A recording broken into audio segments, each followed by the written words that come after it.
Chapter 13. I now hasten to the more moving part of my story. I shall relate events that impressed me with feelings which, from what I had been, have made me what I am. Spring advanced rapidly. The weather became fine and the skies cloudless. It surprised me that what before was desert and gloomy should now bloom with the most beautiful flowers and verdure. My senses were gratified and refreshed by 1,000 scents of delight and 1,000 sights of beauty. It was on one of these days, when my cottagers periodically rested from labor, the old man played on his guitar, and the children listened to him, that I observed the countenance of Felix was melancholy beyond expression. He sighed frequently, and once his father paused in his music, and I conjectured by his manner that he inquired the cause of his son's sorrow. Felix replied in a cheerful accent, and the old man was recommencing his music when someone tapped at the door. It was a lady on horseback, accompanied by a countryman as a guide. The lady was dressed in a dark suit and covered with a thick black veil. Agatha asked a question, to which the stranger only replied by pronouncing, in a sweet accent, the name of Felix. Her voice was musical but unlike that of either of my friends. On hearing this word, Felix came up hastily to the lady, who, when she saw him, threw up her veil, and I beheld a countenance of angelic beauty and expression. Her hair of a shining raven black and curiously braided. Her eyes were dark, but gentle, although animated. Her features of a regular proportion, and her complexion wondrously fair, each cheek tinged with a lovely pink. Felix seemed ravished with delight when he saw her. Every trait of sorrow vanished from his face, and it instantly expressed a degree of ecstatic joy, of which I could hardly have believed it capable. His eyes sparkled, as his cheek flushed with pleasure, and at that moment I thought him as beautiful as the stranger. She appeared affected by different feelings. Wiping a few tears from her lovely eyes, she held out her hand to Felix, who kissed it rapturously and called her, as well as I could distinguish, his sweet Arabian. She did not appear to understand him, but smiled. He assisted her to dismount, and dismissing her guide, conducted her into the cottage. Some conversation took place between him and his father, and the young stranger knelt at the old man's feet and would have kissed his hand, but he raised her and embraced her affectionately. I soon perceived that although the stranger uttered articulate sounds and appeared to have a language of her own, she was neither understood by nor herself understood the cottagers. They made many signs which I did not comprehend, but I saw that her presence diffused gladness through the cottage, dispelling their sorrow as the sun dissipates the morning mists. Felix seemed peculiarly happy, and with smiles of delight welcomed his Arabian. Agatha, the ever-gentle Agatha, kissed the hands of the lovely stranger, and pointing to her brother, made signs which appeared to me to mean that he had been sorrowful until she came. Some hours passed thus, while they, by their countenances, expressed joy, the cause of which I did not comprehend.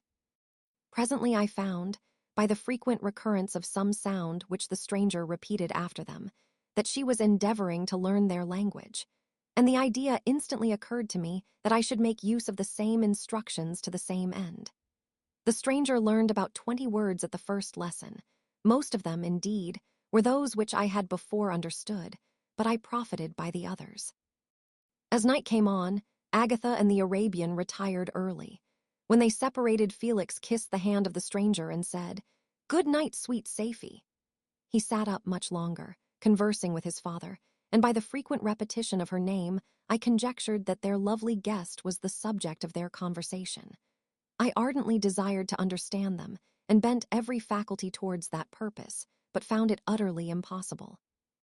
The next morning Felix went out to his work, and after the usual occupations of Agatha were finished, the Arabian sat at the feet of the old man, and taking his guitar, played some airs so entrancingly beautiful that they at once drew tears of sorrow and delight from my eyes. She sang, and her voice flowed in a rich cadence, swelling or dying away like a nightingale of the woods. When she had finished, she gave the guitar to Agatha, who at first declined it. She played a simple air, and her voice accompanied it in sweet accents, but unlike the wondrous strain of the stranger. The old man appeared enraptured and said some words which Agatha endeavored to explain to Safie, and by which he appeared to wish to express that she bestowed on him the greatest delight by her music. The days now passed as peaceably as before, with the sole alteration that joy had taken place of sadness in the countenances of my friends. Safie was always gay and happy.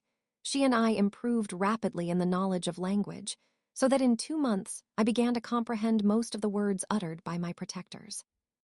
In the meanwhile, also the black ground was covered with herbage, and the green banks interspersed with innumerable flowers, sweet to the scent and the eyes, stars of pale radiance among the moonlight woods. The sun became warmer, the nights clear and balmy. And my nocturnal rambles were an extreme pleasure to me, although they were considerably shortened by the late setting and early rising of the sun, for I never ventured abroad during daylight, fearful of meeting with the same treatment I had formerly endured in the first village which I entered. My days were spent in close attention, that I might more speedily master the language, and I may boast that I improved more rapidly than the Arabian, who understood very little and conversed in broken accents, whilst I comprehended and could imitate almost every word that was spoken. While I improved in speech, I also learned the science of letters as it was taught to the stranger, and this opened before me a wide field for wonder and delight. The book from which Felix instructed Safie was Volney's Ruins of Empires. I should not have understood the purport of this book had not Felix, in reading it, given very minute explanations. He had chosen this work, he said, because the declamatory style was framed in imitation of the Eastern authors. Through this work, I obtained a cursory knowledge of history and a view of the several empires at present existing in the world. It gave me an insight into the manners, governments, and religions of the different nations of the earth. I heard of the slothful Asiatics, of the stupendous genius and mental activity of the Grecians, of the wars and wonderful virtue of the early Romans, of their subsequent degenerating, of the decline of that mighty empire, of chivalry, Christianity, and kings. I heard of the discovery of the American hemisphere and wept with Safie over the hapless fate of its original inhabitants. These wonderful narrations inspired me with strange feelings. Was man, indeed, at once so powerful, so virtuous and magnificent, yet so vicious and base? He appeared at one time a mere scion of the evil principle, and at another as all that can be conceived of noble and godlike. To be a great and virtuous man appeared the highest honor that can befall a sensitive being. To be base and vicious, as many on record have been, appeared the lowest degradation, a condition more abject than that of the blind mole or harmless worm. For a long time I could not conceive how one man could go forth to murder his fellow, or even why there were laws and governments. But when I heard details of vice and bloodshed, my wonder ceased, and I turned away with disgust and loathing. Every conversation of the cottagers now opened new wonders to me. While I listened to the instructions which Felix bestowed upon the Arabian, the strange system of human society was explained to me. I heard of the division of property, of immense wealth and squalid poverty, of rank, descent, and noble blood. The words induced me to turn towards myself. I learned that the possessions most esteemed by your fellow creatures were high and unsullied descent united with riches. A man might be respected with only one of these advantages, but without either he was considered, except in very rare instances, as a vagabond and a slave, doomed to waste his powers for the profits of the chosen few. And what was I? Of my creation and creator I was absolutely ignorant, but I knew that I possessed no money, no friends, no kind of property. I was, besides, endued with a figure hideously deformed and loathsome. I was not even of the same nature as man. I was more agile than they and could subsist upon coarser diet. I bore the extremes of heat and cold with less injury to my frame. My stature far exceeded theirs. When I looked around I saw and heard of none like me. Was I, then, a monster, a blot upon the earth, from which all men fled and whom all men disowned?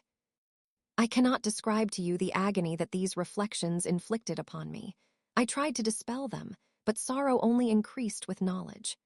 Oh, that I had forever remained in my native wood, nor known nor felt beyond the sensations of hunger, thirst, and heat. Of what a strange nature is knowledge. It clings to the mind when it has once seized on it like a lichen on the rock. I wished sometimes to shake off all thought and feeling, but I learned that there was but one means to overcome the sensation of pain, and that was death, a state which I feared yet did not understand.